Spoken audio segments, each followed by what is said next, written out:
Hello and welcome to everyone to our final debate in the Council for the 35th year of Youth Parliament. We have an exciting bill today. It's going to be really great. These young people have done an amazing job, and we thank you for being here to send off our final debate for this week.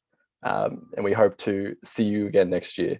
With no further ado, I'd like to pass off to our president today, the wonderful Matthew MP, and I'll let him speak and then commence the debate, please.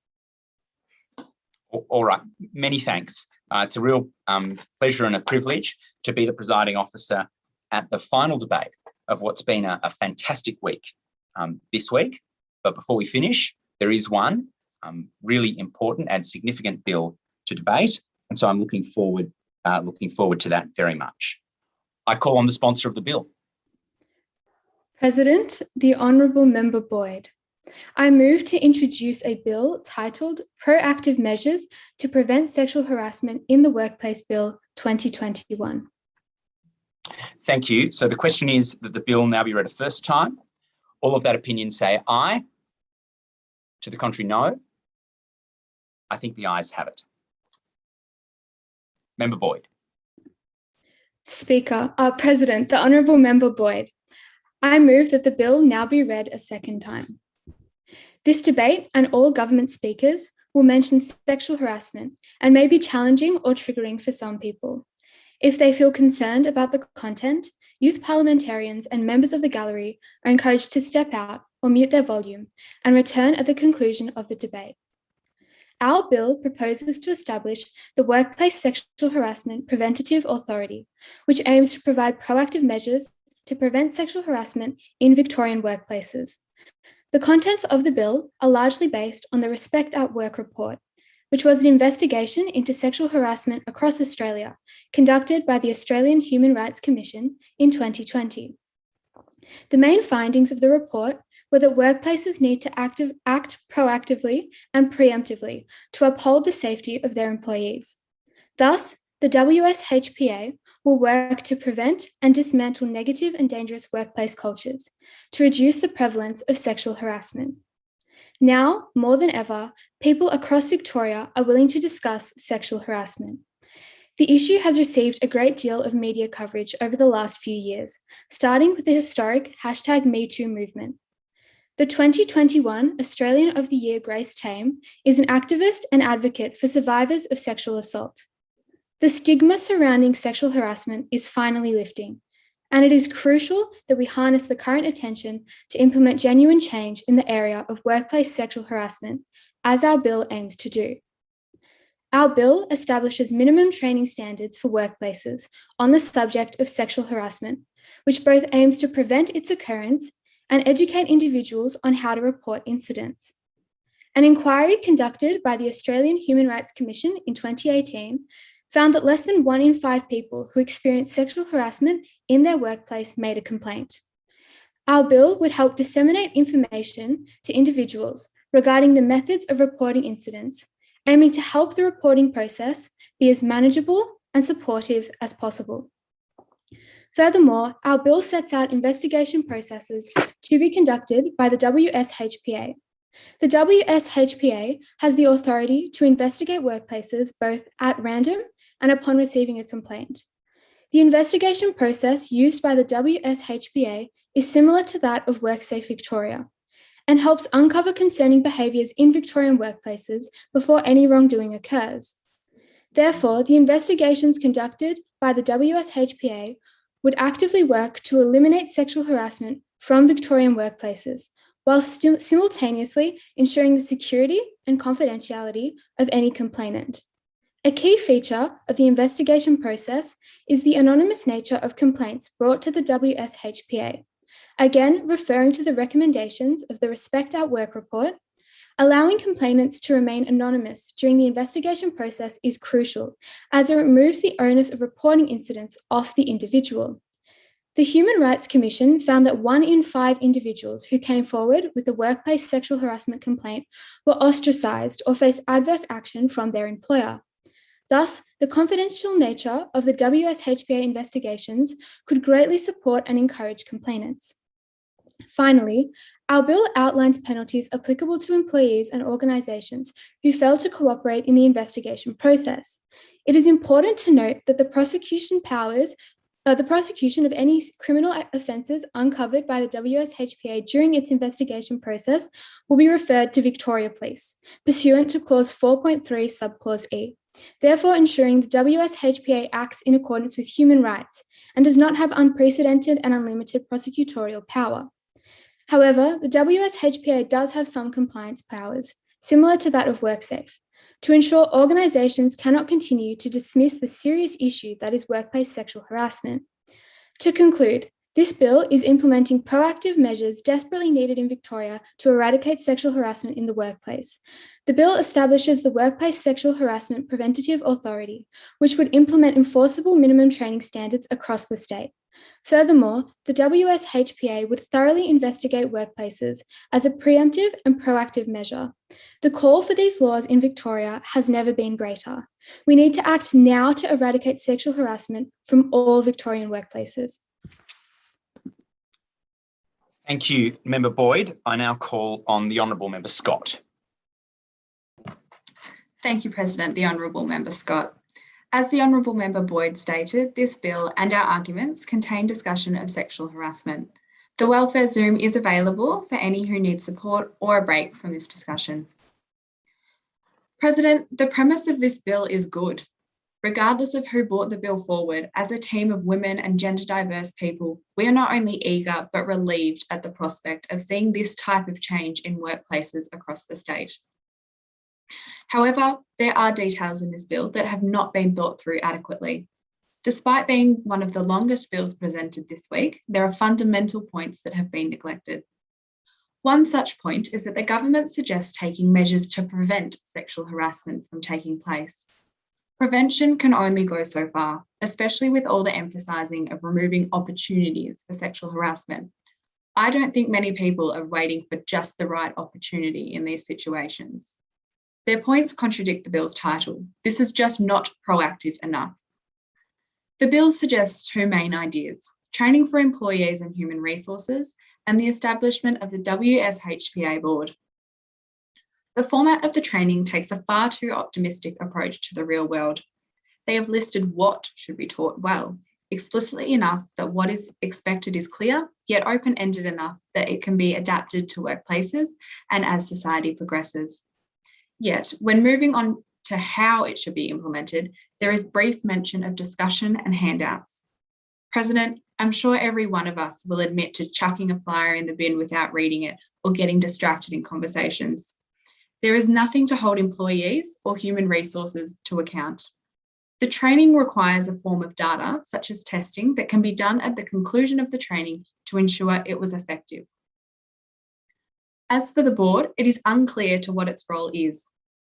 Much of its responsibility is in the enforcement of laws that are already in place, the Equal Opportunity Act 2010 and the Occupational Health and Safety Act 2004. Is this not the role of the police, to enforce law that is in place? Additionally, the composition of the board is not outlined. Who will be in it? Do they have experience in this area? Do they have training and protocol to handle these matters sensitively and effectively? Is there a balance of genders and inclusion of minoritized groups? The bill places far too much burden on the individual. It states that workplaces may be investigated upon receiving a tip or complaint from an individual, but has nothing in place to follow. Submitting instances of or related to sexual harassment can be extremely distressing. Sorry, I've lost my spot. What is being done to reduce this distress when lodging a complaint, or keep the complainant anonymous? I'm sure we've all seen instances of violence following reports of sexual harassment in the media. And how long do they have to wait to see this action? Additionally, there are a number of definitions that are ambiguous. For a bill that contains discussion of sexual harassment, an issue that is fraught with loopholes and technical scapegoats, particularly when in reference to the workplace, the definition section falls short of poor, with just 3 listed. There are a number of vague terms which have been disregarded. I would like to draw your attention to Clause 7 regarding penalties. Here, we must reflect on the fact that many perpetrators of sexual assault are men in powerful positions. and intertwined with positions of power is money. The opposition questions whether the penalties are severe enough here. Monetary punishment can mean little to those who are likely to be the ones who need it most. We would suggest to the opposition a plan that allows for this value to be raised each time the same individual or workplace commits the same offence, and the distinguishing between jail times and fines for each offence. To surmise, despite this bill's good intent, it is formed on the basis of idealism and is unrealistic in its execution, particularly relating to the means by which the training is intended to be delivered. Thank you. Thank you very much. And now I would call on the Honourable Member Doog to make her contribution.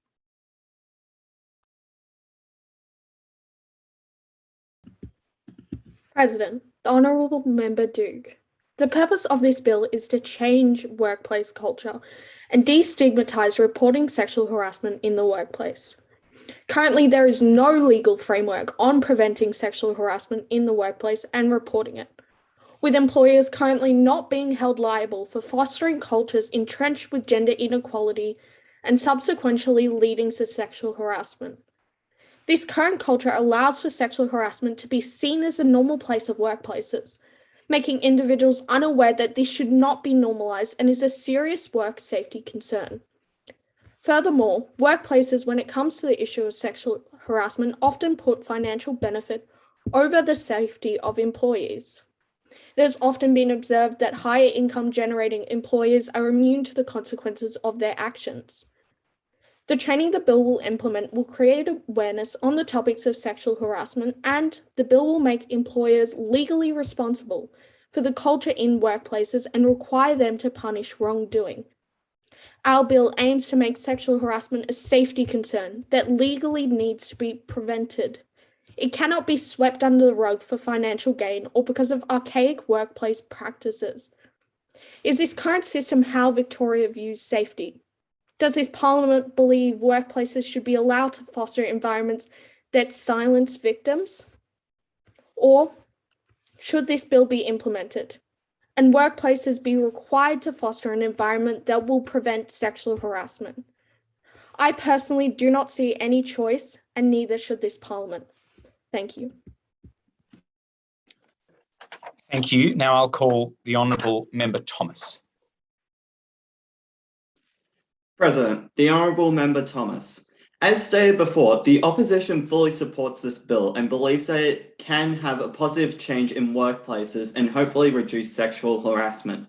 However, the government has not used the best vocabulary in this bill.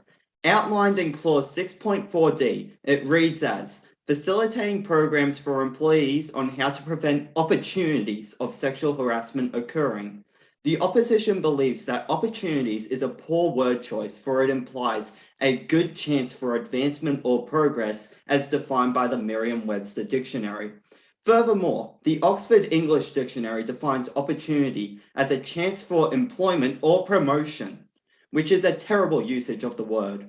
The opposition feels that the government should have rephrased clause 6.4d as facilitating programs for employees on how to prevent sexual harassment in workplaces, instead of using a term such as opportunities that implies that there is an appropriate or favourable time for sexual harassment in a workplace. In addition, the opposition has found the use of the term natural person used twice in clause 7 penalties.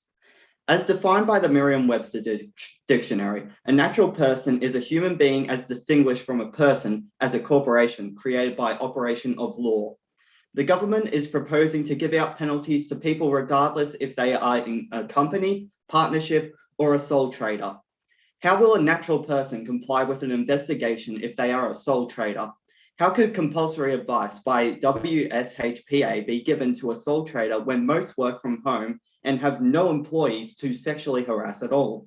There is no need for clause 7.1ai and clause 7.1bi, due to it being ridiculous to issue fines to people who are unable to sexually harass in a workplace. A legal person could be a better phrase, for it relates to employees and employers that can be sued for not upholding their rights and responsibilities in business. Order. Order. Honourable Member Thomas, your time has expired. Now, I'll call the Honourable Greta Furr. President, the Honourable Member Furr. Over a fifth of people who have experienced sexual harassment in the workplace do not come forward with a report due to simply having no awareness of the complaint process. A further 50% do not lodge a formal complaint due to fear of confidentiality, yet we as a nation continue to fail to minimise these numbers. Sexual harassment is an ongoing problem in many work environments today, and clearly our bill shall reduce this. Many perpetrators are well aware that their behaviour constitutes as sexual harassment, while others may be unaware of what exhibits of sexual harassment actually are. Mandatory training legally imposed by this bill on businesses encompasses this concerning behaviour and ensures that all employees gain the confidence in identifying and confronting the systematic issue. Not only does this bill protect the individual, but through education, it aids managers in creating an environment where employees feel comfortable in reporting harassment without fear. Employers and supervisors can benefit from training imposed by this bill to establish a culture where workers feel free to report instances without fear of retaliation, losing their jobs, or for their identity to be revealed, which increases the prevention of harassment from occurring again. 1 in 3 Australian businesses currently are not taking the time and effort to invest in appropriate education and in policies to acknowledge the process of identifying, reporting, and resolving incidents of sexual harassment in the workplace. Mandatory training outlined by this bill ensures that employers are no more allowed to ignore this issue, but also have access to the needed resources and education to communicate to all employees how to protect themselves at work. Thank you, Member Furr. Next, I'd welcome a contribution from the Honourable Member Hoskin. Thank you, President. The Honourable Member Hoskin.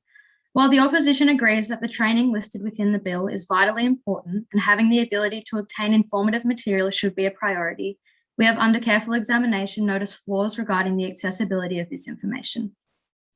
As stated in Clause 6.6, the only training resources listed is discussions, modules, and handouts with contact information.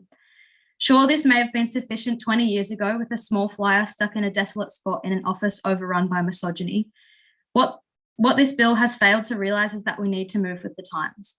Stop wasting paper on handouts everybody knows will end up crumpled in the bottom of their bag. Not to mention, after all the discussions we've had surrounding climate change and making a difference, we've reverted to the simplest form of wasteful thinking. We live in a very accessible world with technology, and this bill has failed to even allow one online format to reach information regarding this program.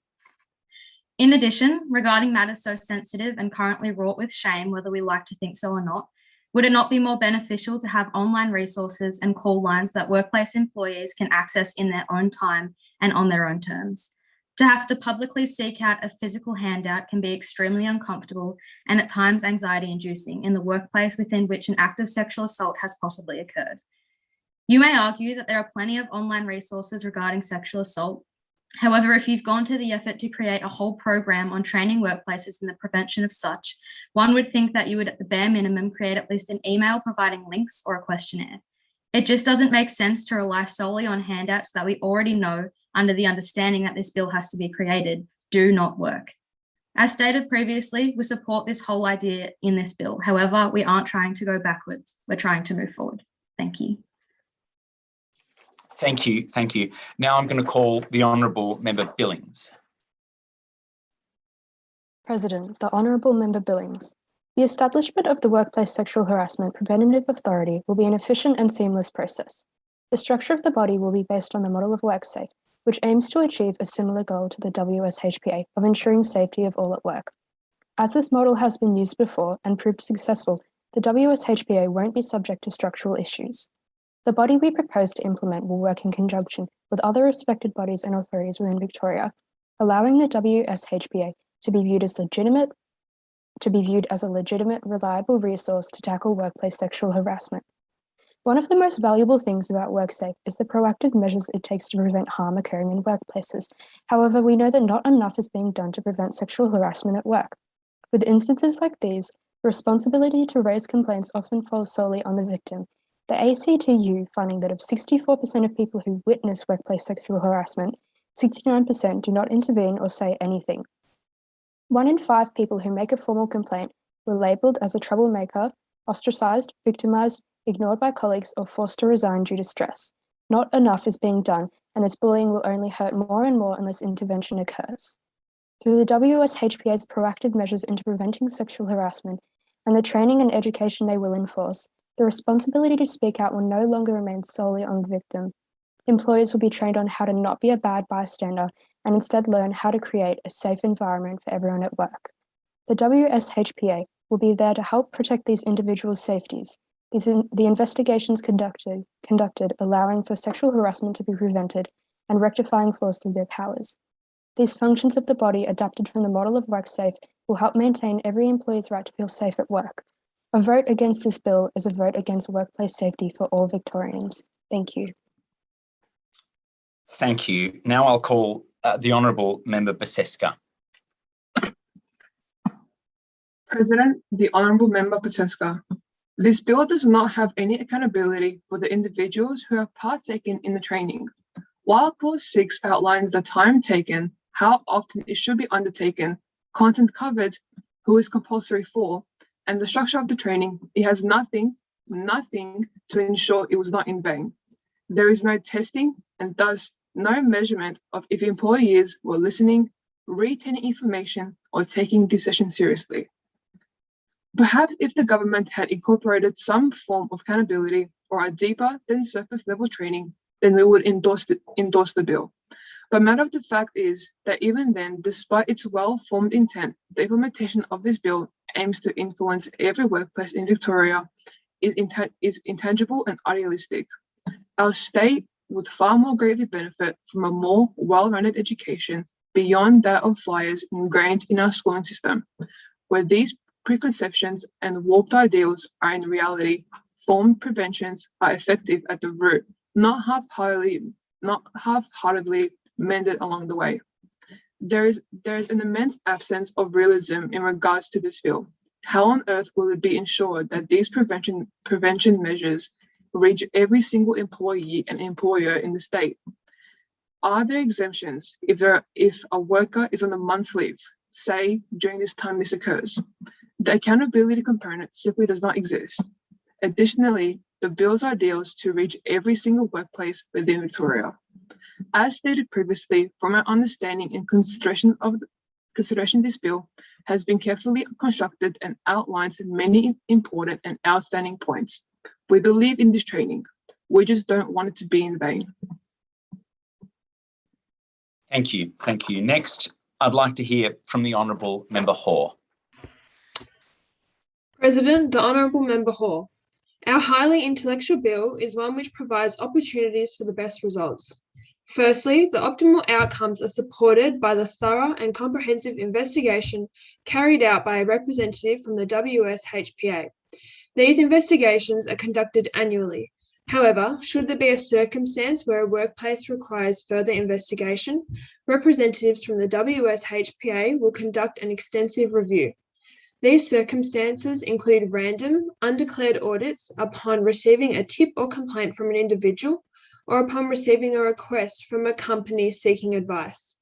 Secondly, with the occurrence of random to the company investigations carried out by representatives with circumstances that come forward, workplaces are denied the opportunity to fabricate the perfect environment and cover up any concerning behaviours, free of those involved in sexual harassment, which is what often occurs with WorkSafe Victoria visits. These random, undeclared and confidential investigations are targeted towards providing the most accurate results, which work towards preventing retribution within the workplace. Finally, the WSHPA board aims to prevent the occurrence of workplace sexual harassment by ensuring companies have sufficient preventative measures. The random nature of these investigations means that undesirable behaviours can be uncovered even without a complaint coming forward. Furthermore, the anonymous nature of complaints allows any member of the workplace to report an incident to the authority without fearing adverse action from their employer, proving sufficiency in reducing the amount of responsibility and stress upon the individual.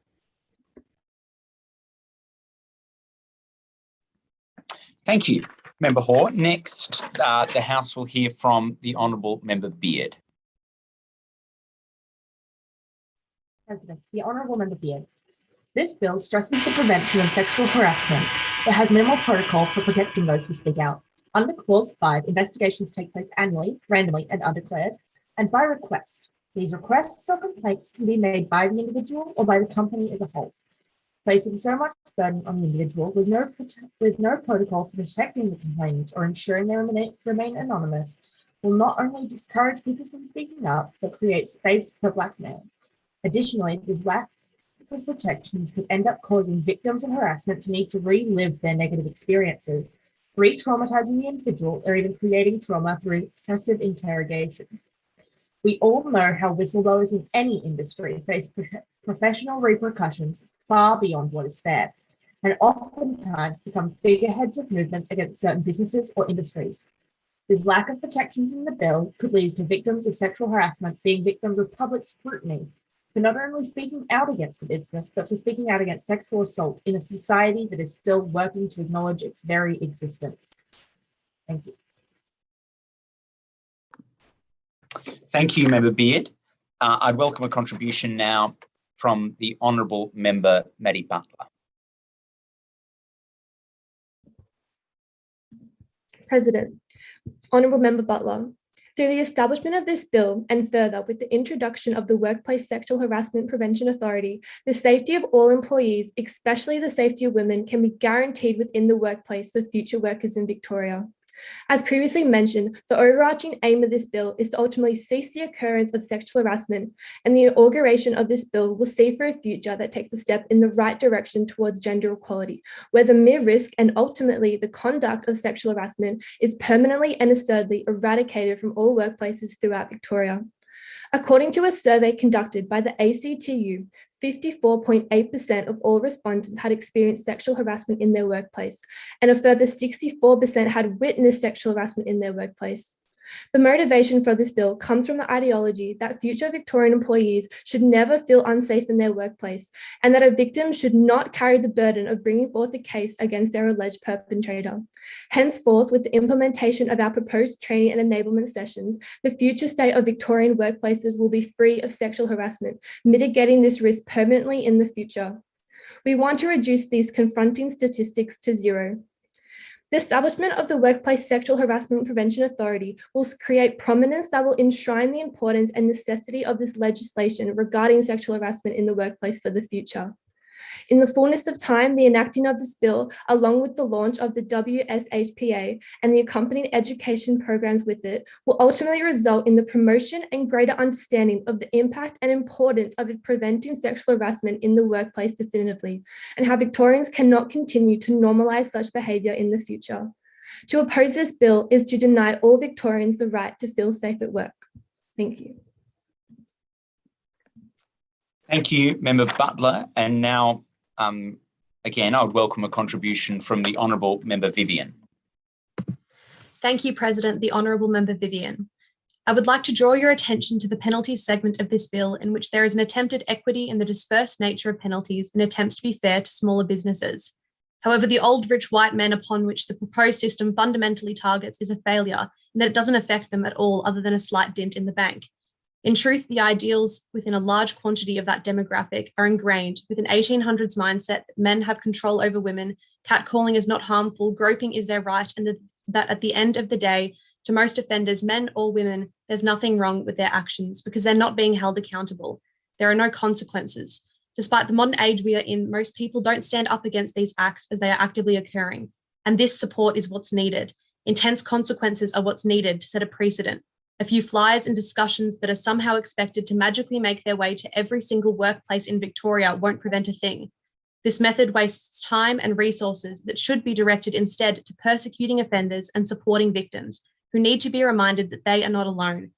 This is an idealistic and well-intended bill, but in truth, it harbours nothing in the way of results. We should be making sure the youth of our state, every individual in our state, feels safe walking down the street and, as in this bill, in the workplace.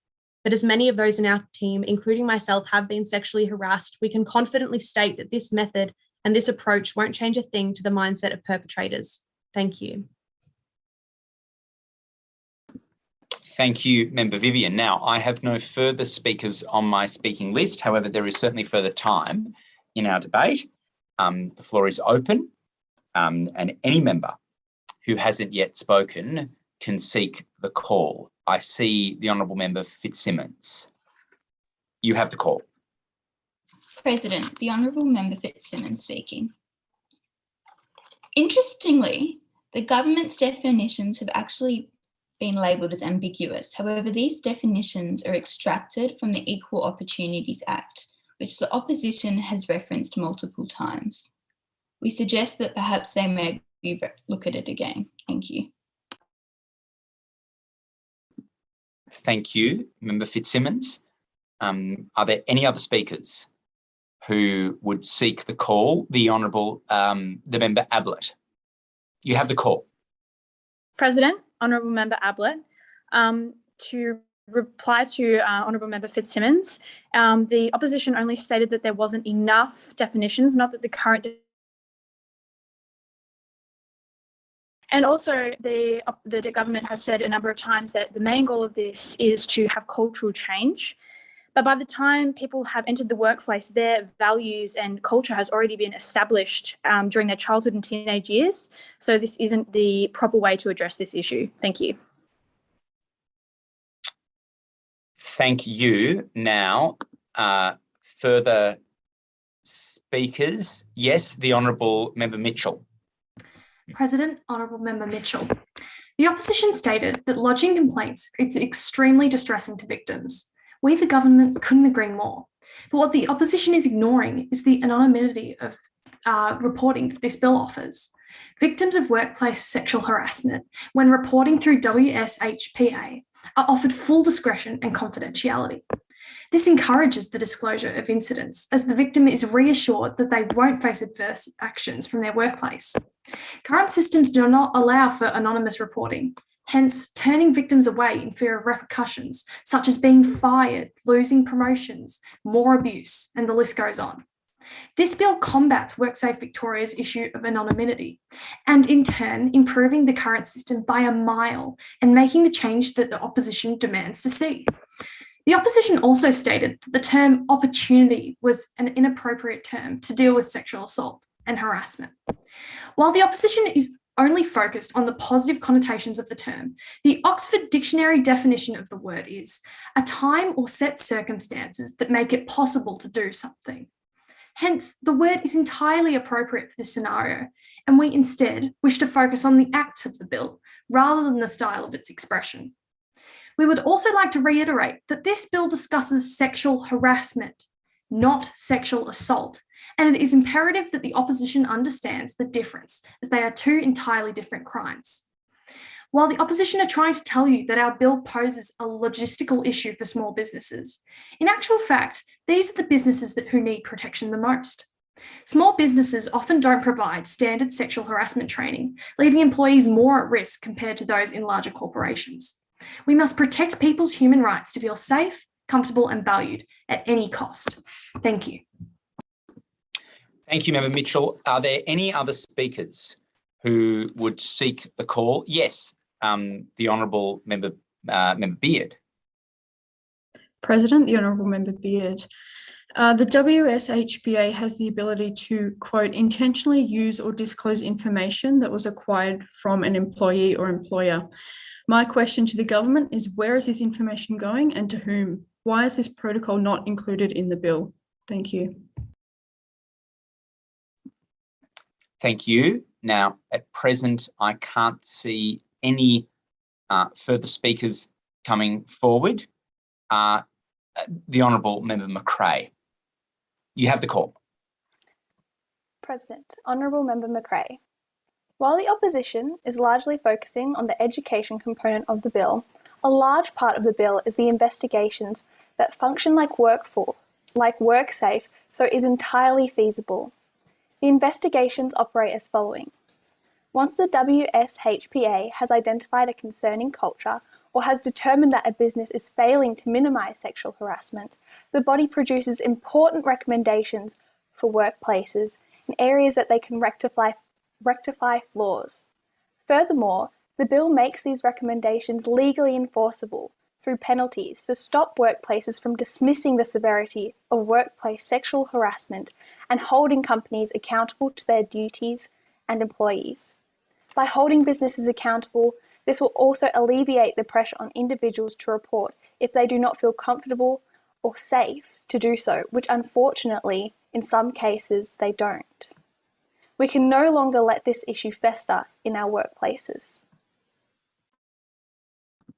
Thank you, Member McRae. Now, if no further members are desirous to seek the call, and I don't think they are, in that case, the debate has now been exhausted. Yes, I think the debate's been exhausted, and I will hand back to the sponsor of the bill, the Honourable Member Boyd, in order to sum up. Member Boyd. President, the Honourable Member Boyd. Throughout this debate, the opposition has repeatedly referred to sexual assault rather than sexual harassment as is relevant to our bill. The government would like to emphasise the importance of the distinction between the two offences. Sexual harassment is defined as an unwanted sexual advance pursuant to the Equal Opportunity Act 2010. Sexual assault, however, is a far more serious offence, the discovery of which by the WSHPA would be referred to the Victoria Police, as the government has previously stated. The government has proposed a bill to implement proactive measures to prevent sexual harassment in Victorian workplaces. The bill is largely based on the recommendations of the Respect at Work report and modelled on WorkSafe Victoria.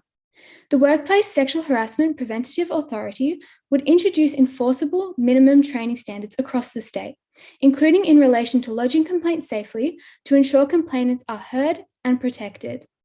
Furthermore, the authority would have significant, but not unlimited, powers of investigation to monitor compliance with existing legislation. The positive effects this body would have across Victoria are undeniable and would be significant in eradicating sexual harassment from Victorian workplaces.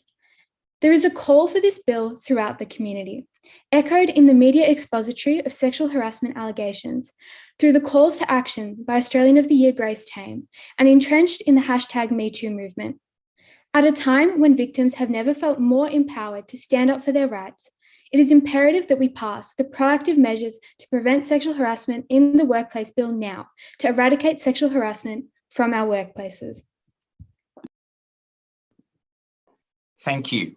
The question now is that the proactive measures to prevent sexual harassment in the Workplace Bill 2021 now be read a second and a third time.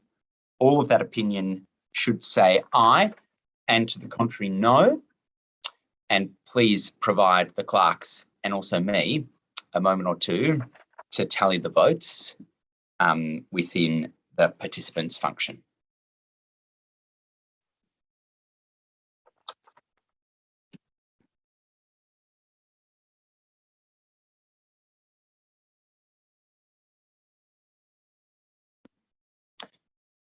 Now, already and very clearly, may I say that it appears that the ayes have it. I think the ayes have it. Is no formal division called? In that case, the matter is resolved in the affirmative. And as the presiding officer in this debate, I would simply say briefly at the end of what I thought was an outstanding debate, that as others have said, of course, we were discussing very weighty matters today, very weighty, however, sadly, very pertinent matters, in particular in politics, especially this year. We sadly have seen that it is absolutely necessary to discuss the kinds of measures that were discussed today. I would note, as the presiding officer of the debate, that all members, whether they spoke for the measure or against the measure, spoke with due regard for the sensitivities of others, notwithstanding the fact that, of course, discussions like this can and are triggering for so many in our community. It is important to be able to discuss them in an adult and a sensible way. And that certainly happened today. I said at the opening ceremony of the Youth Parliament that it saddens me immensely that these days, it seems to me, that so oftentimes we feel that those from whom we differ are not only wrong, but also bad. I was pleased to see today that we were able to differ with one another, sometimes strongly, but nonetheless in an appropriate way. So my congratulations to the students of my former school, but more importantly, my congratulations to all participants for an excellent debate. In my view, a very high quality debate that discussed again an incredibly sensitive, but nonetheless very, very important matter. So thank you very much. And I look forward to seeing you at the closing ceremony a little later this afternoon.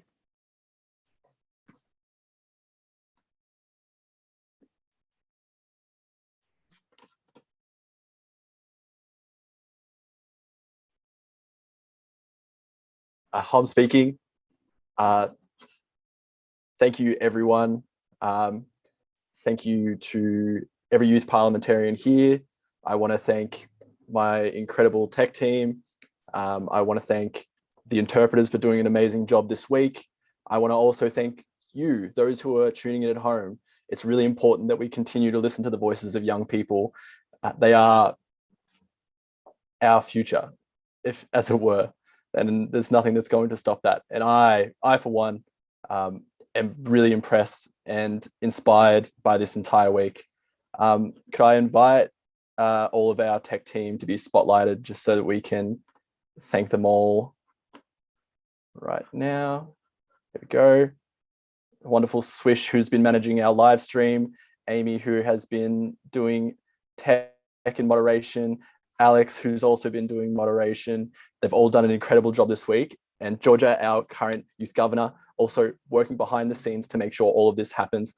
Could we all get some great reactions for all my team in the chat, please, and in the Zoom call? This week would not have been as successful as it has been without you. And I hope you know that you have elevated the voices of young people to another dimension that we really didn't think was possible. And you've done it in a professional and incredible way. Also, can we get a bunch of reactions for our president this afternoon, who did an amazing job with energy and vigor, as it were. He was so excited to be here, and you could definitely tell that through the entire debate. And to finish off, I hope we see you at our closing ceremony this afternoon. It's been an incredible week. Hopefully next year we'll be able to live stream from the chambers of the Victorian Parliament for you to continue viewing. Thank you for sticking it out. Thank you for listening in. We'll see you soon.